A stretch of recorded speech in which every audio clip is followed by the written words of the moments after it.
Yeah, we'll go ahead and get rolling. And as new people filter in, I'm sure they can follow along and jump in with us. So Mel, I'll turn it over to you to just get us started. All right. Well, actually, Jared, I'm going to ask you a question, and I didn't tell you I was going to ask you this. Oh boy, right at the start. Okay. So I'm just wondering, have you heard the phrase, hope is not a strategy? I have. It's sure. Yes. Okay. Well, I think of that saying quite often, and I can tell from my experiences, and I'm going to assume a lot of people on this webinar, that a lot of people, especially lately, have been sitting around conference rooms and having multiple Zoom sessions, really trying to strategize and think about how we are going to face this changing market, after a post-COVID world. And, the things that we've already been up against, shrinking demographics. So I'm just really excited because of that, for the subject we have today. For those of you and myself that have been racking your brains, maybe of what are we going to be doing? What is the work that we can do to get through to our audiences and ultimately entice them to take the next step, to get them to connect with our messaging? So that's our goal of today. I'm going to first introduce myself. My name is Melissa Vangsness. I am a senior strategist with Carnegie Dartlet. I have been with the company for, I think, 3.5 years. And prior to that, I spent about a decade overseeing communications and marketing in the higher ed world. And Jared, do you want to introduce yourself? Sure. Hi, everyone. My name is Jared Brickman. I'm the Senior Vice President of Research here at Carnegie. Been here for about 4 years. Before that, I was doing research in message testing and design, a lot of time in graduate school. So I spent more years than most in school. But excited to be here today to talk about Carnegie Motivator, and I'll pass it back to Mel to just get us rolling about kind of our philosophy and why we're here. Sure. So if there's any Carnegie first timers here, hi, welcome. We're glad you're here. I would say that you're starting your Carnegie experience with the best webinar team there is, if I do say so myself. But it's also one of my favorite subjects. But before we get started, I just want to take a moment to kind of introduce Carnegie at a really high level. So we at Carnegie are really a full life cycle marketing firm, but we're known in the industry for leading things like digital marketing, lead generation, research, strategy, creative, CRM integration, you name it. But at the core of all of that and the things you see here on your screen, and our center of gravity is around leveraging the power of human connections. So we as humans are constantly looking for and searching for connections with other humans. And we do just that through our work and through our portfolio. So how do we leverage the power of connection? Our ultimate goal through all of our work, but especially what we're going to talk about today, is to ultimately bridge the gap. What's the gap between you, your university, the messages you want to share, and getting those messages heard, received, and ultimately inspired to take that next step? So one of the most profound ways we do that is to reach your students and talk to them in a personalized way. We all know this. We all know that personalization is key. But if we can position ourselves, leverage ourselves, that we can be speaking to the person that's we're hoping receiving our message as if they are a human, as if we are a human, and speaking to personality tendencies and drivers and goals, that's what's ultimately going to drive our success in our communication, marketing, and enrollment strategies. So I know, though, many of you on this call are probably thinking, though, your enrollment and marketing departments can't possibly determine the unique personalities at the end of every single one of your communications. So I will have the distinct pleasure of kicking this over to Jared to talk about personalities and ultimately what are Carnegie Motivators. Wonderful. Thank you so much, Mel, for kind of giving that background. One of the things I like to tell people in my role as a senior vice president of research here is really I'm a professional skeptic. And sometimes people will kind of be like, wow, he's just too skeptical, borderline on cynical. But I think it's really important to be skeptical of the way that we do things to make sure we're doing things as well as we can. When I was a graduate student, I also worked in university communications. And I was kind of a big skeptic about this whole idea of what really Mel is talking about, sending people these messages that are personalized, etc. Because I heard it a lot. I heard it on webinars and in conferences. Oh, you have to fit the personality right. But I'll mention that I was a skeptic, not because I thought it wouldn't work. In fact, all of the research I was doing in graduate school was about message tailoring and design that basically proved it works. When you actually match people's personality, they love your messages more. They become memorable, emotional bookmarks in their minds. That was not the part I was skeptical about. The part I was skeptical about was the fact that I went to these webinars and these conferences and they said, be personalized, put all this energy into being so emotive. But then they never really had a good way to say, well, how do you do that? How do I personalize to Mel? I don't know Mel. Well, in this case, I do now, but it took a long time for us to establish enough of that information to know how we could do that. So I was skeptical, not about the theory, but the operation. And that's what we want to talk about today, because Carnegie has worked out a way to make the operationalization of personality in your communication flow as turnkey as possible. And it really all starts with what we consider the foundation of all of this, which is a really solid personality system. Now, personality systems, there's dozens of them. You can talk about the MBTI, the Big Five, etc. What we use is an archetypes-based system. I won't sit here and claim that it is the only way to do personality. It isn't. But we tend to think of it as a great way to really connect across the institutional personality side to the human personality side. Our archetypes are 9 different key areas that really talk to motivation and the way that things drive people's behavior. It's not what do people do, but rather why do people do those things? And this is really the foundation upon everything that we do as far as message and communication strategies at Carnegie. We suggest that having this baseline and foundation is incredibly important. And so when I'm thinking about this whole monumental task of communicating through personality, first you have to identify what personality really means. And that's what we do with our archetypes. You can see here that they are color-coded. We have everything from the purple provider to the red entertainer. My archetypes happen to be yellow, green, and orange. It's important to note that we all have all 9 of these, but there are certain things that are more dominant or less dominant. On the intro slide with our names, Mel and I actually had our little personality dots next to us. It's a way that we talk about personality in our institution, and it sets up the foundation for the ways that we can get really smart about using this for students. Ultimately, we want to find the right students and get them the right message. This becomes that same song and dance you've heard many times about the power of personality, and we talk about the power of psychometric marketing.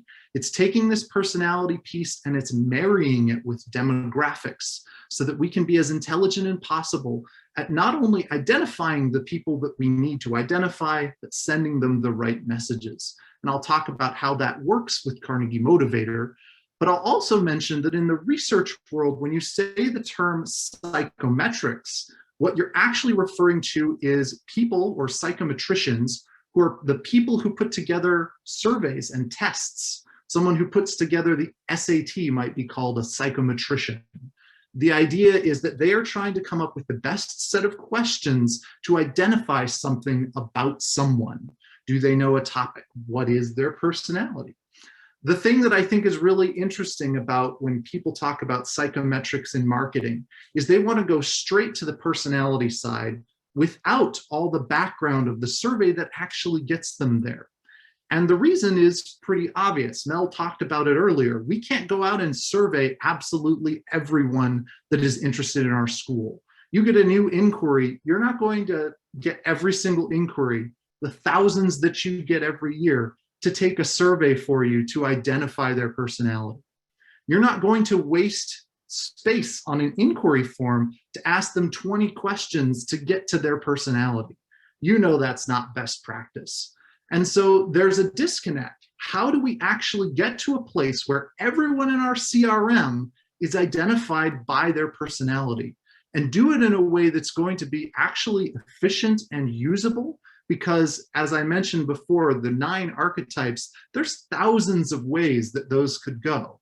We need it to be simple, direct, and something that is going to give people the opportunity to create beautiful things without worrying about every tiny piece of personality. And we do that through what we call the Carnegie Motivator, and what we're going to be talking about today. Its greatest advantages really are that it is a straightforward, personality-based audience segmentation tool, so that you are segmenting any of your audiences by a driver of their personality or a motivation, thus the name of Carnegie Motivator. What this allows you to do then is create that personality-driven communication that we have always heard is so important. You know, it's decades of research now and so many webinars and conferences saying you have to do this emotive, you have to match their personalities. This is the way to do it without bending over backwards trying to get 1,000 surveys out of everyone. Because Carnegie, we went and did the heavy lifting for you. We did 2 nationally based surveys of prospective students and audiences so that we could understand personality at a really deep level and leverage that with something that we do have a connection to. So I'm going to explain how it works and why it is that we can give you these motivator concepts with simply the address of a prospect. It starts with the idea that psychometrics is built between the marriage of demographics and psychographics. Demographics are this wonderful thing. They're the macro social statistics that you hear, age, income, etc. And they're beautiful because they're accessible. They're so incredibly accessible to a point that it's a little concerning now how much information a person might be able to get simply from an address. But that amount of information is incredibly valuable in being able to understand that like demographic people can be similar in a lot of different ways, including their personalities. The problem is that, demographics aren't great at creating beautiful, inspiring messages. They're good to tell you what to say. For example, you might send more financial aid information to a low-income student or a low-income household than a high-income household. Great, that's what you want to say. But you aren't going to go to that low-income household and say, oh, we know you don't make very much money. That's so sad. You've now really messed up your communication flow. So demographics aren't great for the lens through which how you communicate. Psychographics or personality, on the other hand, really are. That's the powerful thing that we all want to get to, send these personality-driven messages. The problem with psychographics, as we've been discussing, is you can't find them easily without a person doing a survey. But because Carnegie has done the research and actually started to connect the psychographics to the demographics, we have now found that if you do have enough demographics-based information, we have a predictive model that tells us the most likely personality of the people in that household. So if we have more than 750 demographic variables about households, we gather all of that data and put it into a model, we can say this house is much more likely to have personality types of this. That is the basic idea of how Motivator becomes so powerful. You can send us a list of prospective students with simply their address and some ID to connect to their CRM, and we can tell you the best possible guest personality for them without ever doing a survey, without ever them having to fill out extra forms. It is automatically going to be connected for you so you can start using that information in your CRM. And that thing that we will give you is called the motivator. The motivator is a way to take the 9 archetypes that we talked about in our foundations and bring them down to the level of the most basic motivations possible. The 3 things which kind of create a triumvirate of overall personality drive. Now, it's true that everyone has all 3 of these motivation types within them. It's just typically people have a dominant motivator type.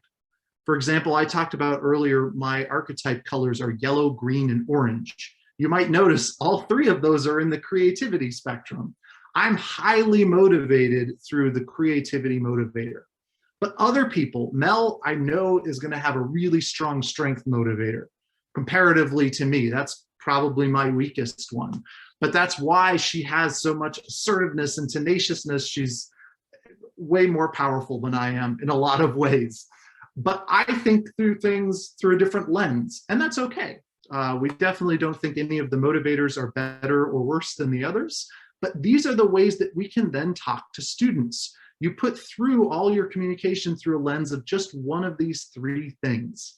The reason there are 3, well, there are a lot of reasons. In research world, 3s tend to be this very powerful thing statistically, but also we think it's a realistic amount to segment, because we could give you each person's archetype color, whatever's dominant there, but that's 9 different ways to segment your conflow. I don't think anyone wants to do that. I think 3 is really useful and powerful. And so what we want you to think about is, how can we then take the information we're sending and put it through these different lenses? A little bit of a closer peek on one of these motivator profiles. This is information we have in our motivator toolkit. It's something that people who work with Carnegie Motivator for us will actually get. It talks about the ways to talk to these people. So the tone and style, strategic ideas, also what they tend to go toward in their majors, the things that really get them excited, overall descriptions of how that motivator works. These really are, for lack of a better term, personas. And we do persona work at Carnegie, and we can get really custom, but these are national personas that allow you to jump right into your communication segmentation right away. What I like to talk about too is that this isn't just we're going to guess and say this student is X and Y. As I mentioned earlier, when we have the demographics-based information, we can create modeling that allows us to actually apply the motivator at a much more accurate rate. With an address, we can actually improve the accuracy by over 200% as compared to someone who is just assigning these at random.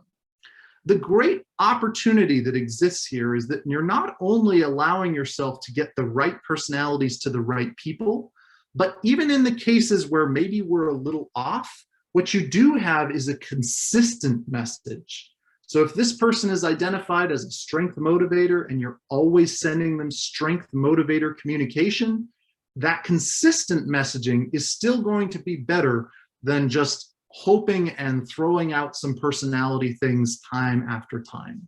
So you have the improved match of getting the right personality to the right people, and you have the improved consistency of saying this person is in the strength track, keep them there, and so they're always getting that. So here's how it works, a little more of the nuts and bolts of what happens if you wanted to engage with us in the Carnegie Motivator. And I think everyone should be really thinking about, well, how hard is this? Because as I mentioned earlier, the focus on this product and the reason why we wanted Carnegie Motivator so badly is because we wanted to have a process that is so simple, that is so accessible to basically any institution ready to take it on. So once you engage with us in the Carnegie Motivator, a few things happen. First, you'll have a strategy call with someone like Mel. It might even be Mel if you're super lucky. And that strategist is going to walk you through our motivator toolkit. The motivator toolkit has all the information about the 3 motivators, the way you express it, etc., implementation planning, all of that great stuff. She's going to walk you through that. We're also going to look at your historical enrollment data to say, in your last year, where did you actually see the different motivator amounts? Maybe your school is really strong in the strength motivator, but you haven't seen much from, say, the creativity motivator. So that's something else you get as well right upon starting. We take a look at your old data and we do that strategy session. We send across the toolkit. And then finally, the kind of meat of the engagement is that we do monthly tagging. It's typically done on an annual basis. And every month you will send us your prospective student list. All you have to send us is an address and their kind of CRM ID, something for you to match them back. What we then do, we'll tag that prospective list with their motivator and send it back to you so that you can get that variable straight into your CRM. It's a really simple process. You provide us with a spreadsheet and the spreadsheet comes back to you with just an extra column in it. So it's really easy to just load in and get used right away. And once you have that in your CRM, you have the opportunity then to start your segmentation on your messaging, segment your reporting, do tons and tons of different things. I'll mention here on the kind of one side there, the percentages. We right now, our database reaches 85% of US households, and we actually tend to have a tag rate more around 90%, just based on who we don't have in the database is less likely to be college prospects. So we are able to really get at that level right now. We're hoping to do something internationally eventually, but right now we're just focused on students in the United States.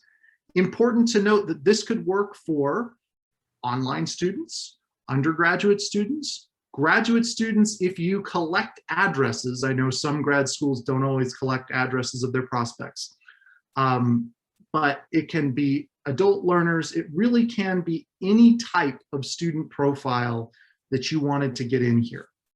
So that's how it works. And ultimately, to me, once you have the motivator, now you kind of, opportunity is at your fingertips. And so it really becomes the why behind a lot of the things you're going to be doing in the Conflow. I'm going to turn it back over to Mel now so that she can talk about all the different ways that this can be implemented. I mean, not all of the ways, there's even more ways. These are just the main ways that we think this can be really powerful in your implementation. So Mel, take it away. Right, and to Jared's point, I could be so bold as to say, the possibilities are nearly endless with motivators. So there are, though, of course, things you want to be thinking about. How can I impact this year? How can I impact and implement this work to be both powerful and have an immediate return in your enrollment and marketing strategies? So, of course, one of the major Carnegie Motivator implications are the things that they can impact in your enrollment functions. So something that, of course, will be the most immediate impact is once those names are tagged, that will now be in each record for your prospective students. So when a student record is pulled up, you have a customized field within there that shows that motivator that that student is most likely to fit into. From there, then you get to start thinking about how to customize your communications flow, how to create email drip campaigns that are targeted and customized, but just in 3 distinct ways, instead of going down a myriad of ways in which you can kind of get lost within. And what that does is basically what you're thinking about in creating those conflows is that you're marrying their motivator that the students have with the services and the programs and the offering that your institution has that will most likely fit their motivations, because that's what's going to drive them to take the next step. Another profound impact is on the way in which you can understand how these motivators affect your funnel. So Jared mentioned this, but for instance, you can be reviewing past cycles of enrollment data or current to understand which motivator types are most attracted to your school, or where have you lost ground. From that inquiry to enroll stage, where did maybe you start off really strong and then maybe you lost some of those students. So how can you pivot your strategies that you already have in place? The stories are already there. It's just how to create a more personalized and customized way in your communication to increase that likelihood for that student to engage. You can also imagine the immediate impacts that has on training your admissions counselors. That's not something that you're constantly thinking about and doing. But Carnegie Motivators is basically another tool in the toolbox for admissions counselors. So it's helping them navigate communication and conversations with prospective students. So as you can imagine, a prospective student sits down to meet with an admissions counselor for the first time. That admissions counselor already has the knowledge of what motivator that student falls into. That counselor then has the empowerment to start a conversation already knowing where they want to navigate the conversation, already knowing what the stories and the facts that are most likely going to be attractive to that student, that they're already at the ready, and that they're able to just customize and adapt those stories so that they can have a very powerful and meaningful interaction with that student. It can also be utilized within visit programming. So you can be thinking about how to tailor some visit experiences that you have by knowing the motivators that you're inviting, tweaking the schedule based on that knowledge, and maybe inviting tour guides and ambassadors that fit into that profile as well. So ultimately, again, you're creating those connections. There's also ways in which you can be thinking about this in having immediate and powerful impact on your marketing and your digital strategies. So let's say you've got a really robust photo and video asset library, or maybe you lack a library and you need to be thinking about new photo shoots or video shoots in the future.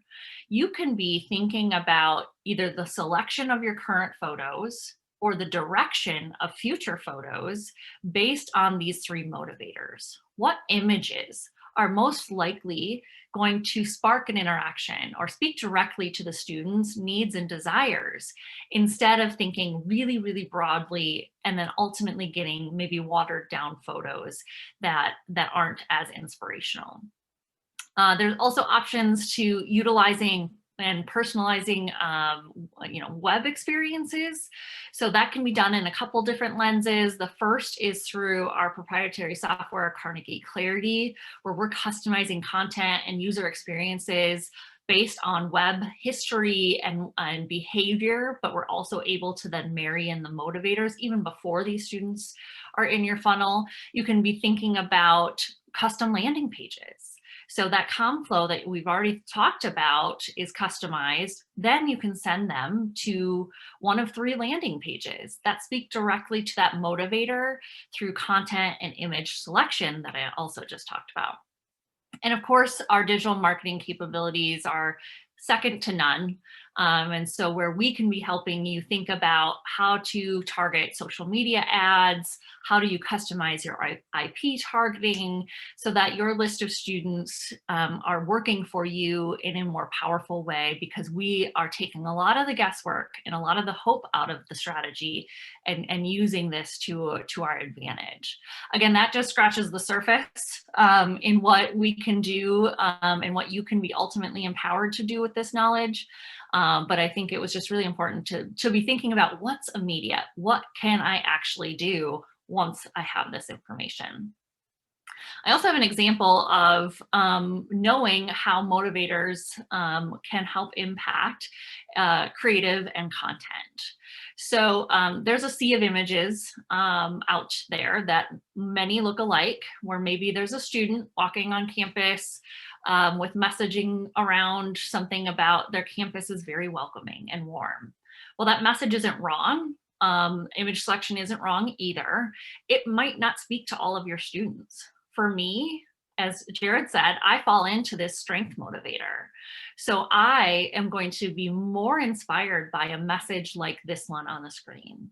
I want to be inspired because I know I'm going to have to overcome a lot of obstacles, and I want to overcome a lot of obstacles. I want to build on myself for the future. And this type of image and these types of content are going to be much more inspiring to someone like me than just an overgeneralized messaging about a warm and welcoming environment.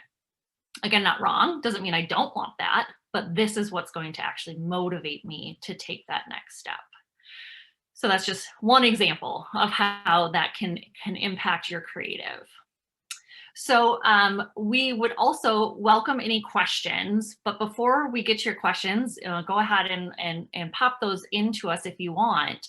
But there's also a myriad of ways in which we can also help you get this off the ground immediately. So there are things that we can do, like getting in with your folks that would be implementing this and having strategy trainings, having workshops where we're thinking about the content that you write and the designs that you choose. We can be thinking about just creating that for you. You may not have the bandwidth. You may say, can't do it, we don't have time. Can you create these concepts? Happy to do that too. Thinking about how you can utilize past data into future success through matriculation modeling,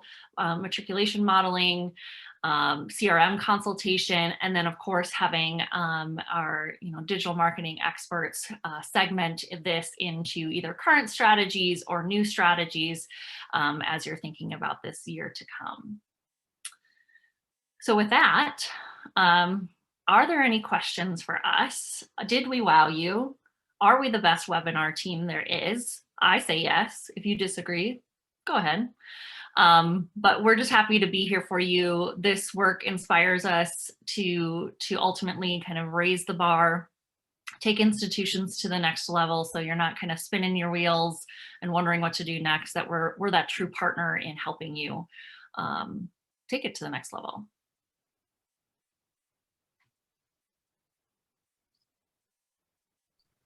Well, I'll start it off with a question that we've gotten quite often. Oh, wait. Okay, so we have a real question before I bogart it and ask. So the question, can you base it off of zip codes solely? So that's a great question. What we tend to think of is we're really focused on the household level. So zip code only doesn't work for motivator because people who live next door to each other have different motivator strengths. Now, that's not to say that you can't look at particular zip codes and say, this zip code has a lot of motivator X. Maybe for the people we don't have an address, but we just have a zip code, maybe we go in with that strategy knowing that that zip code has a higher prevalence of a certain motivator.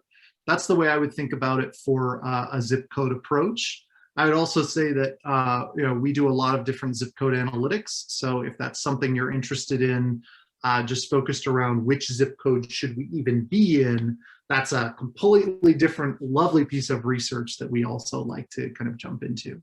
So great question. And Jared, kind of piggybacking on that, we have a question about quality. So I think you answered this, but I think it's good to reiterate, are we needing all parts of the street, city, state, and zip? Yeah, great question. So typically we are looking for as much as you have. Street, city, state, and zip are traditionally what we ask for. Sometimes, people will have a column for second street. That's usually when they have like they're in an apartment, so you have the second piece of the address. So the more of the address you have, the better likely we are to get a match. If you are missing parts of it, then sometimes we can still get a match if you do provide us some other piece of data. It might be a name, it might even be an email address. So if you're concerned like, oh, we don't quite have as many things in the address, then that would be another option. You also had mentioned international students. Yep. So right now our database is primarily US. We have a little bit in Canada, but we have not yet gotten this for an international student base. But that's something we're working on, and hopefully we have some opportunities for that in the future. Excellent questions. Again, I haven't gotten anything about us being the best, but that's okay. Is that a question, Mel? I don't know. That's just a blank. Yeah, it was more of a statement. I was looking for affirmation. Oh, okay. Jared, I think this is where you're going, but I think it's an important note for us that we have gotten in terms of what's the difference between Carnegie Motivators and those that may have heard of our darts? Sure. So one of the things that I had mentioned earlier is that motivators, for kind of thinking of a more universal term, tend to be something very close to personas. And for the longest time, we have really been working with institutions to build out custom-based personas called darts. So the major difference between motivator and darts is the customization factor. Motivator is a national baseline that anyone can jump into tomorrow. Our darts is kind of like the souped up version where we go in and get you custom specific student groups that are a little more involved than the motivator. And that takes quite a while. There's a research engagement. There's things that we have to do with surveys with your students and workshops. It's amazing. I love darts. It's my favorite Carnegie product. Motivator is darts, but for everyone, in a way that I think is really accessible and easy to use. And so that's kind of the idea there, the major difference. Does that kind of help there, Mel, as the separator? I think so. We do have a question that I don't believe I've got the answer to right off the bat, but I'm happy to follow up with this group. Tanis asked if there are recommendations for specific stock photo companies. I know there are plenty out there. There are ones our creative teams use that are kind of hearty and well personalized or personified.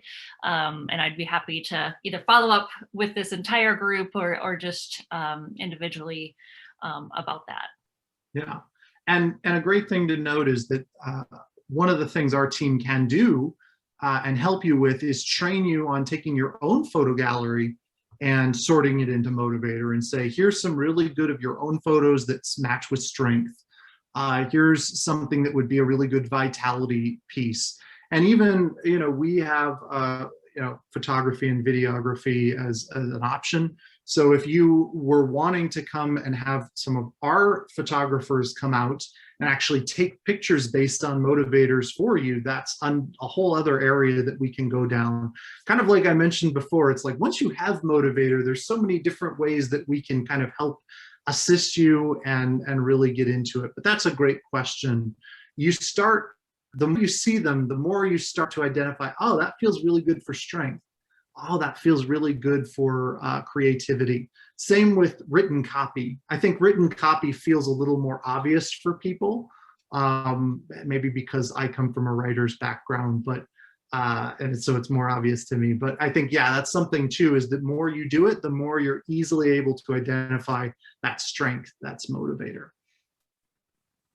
Another great question that I'm Yeah. definitely sending your way, Jared. So Well, how does the demographic information inform the psychological information, so the psychographics, and how are those inferences made?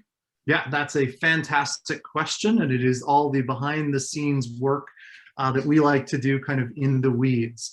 The basic idea is that we went and did a lot of psychology-based research and survey work prior to this whole product. We've been doing it for years now, asking people about their personalities, measuring their personalities in a way that fits that archetype-based system.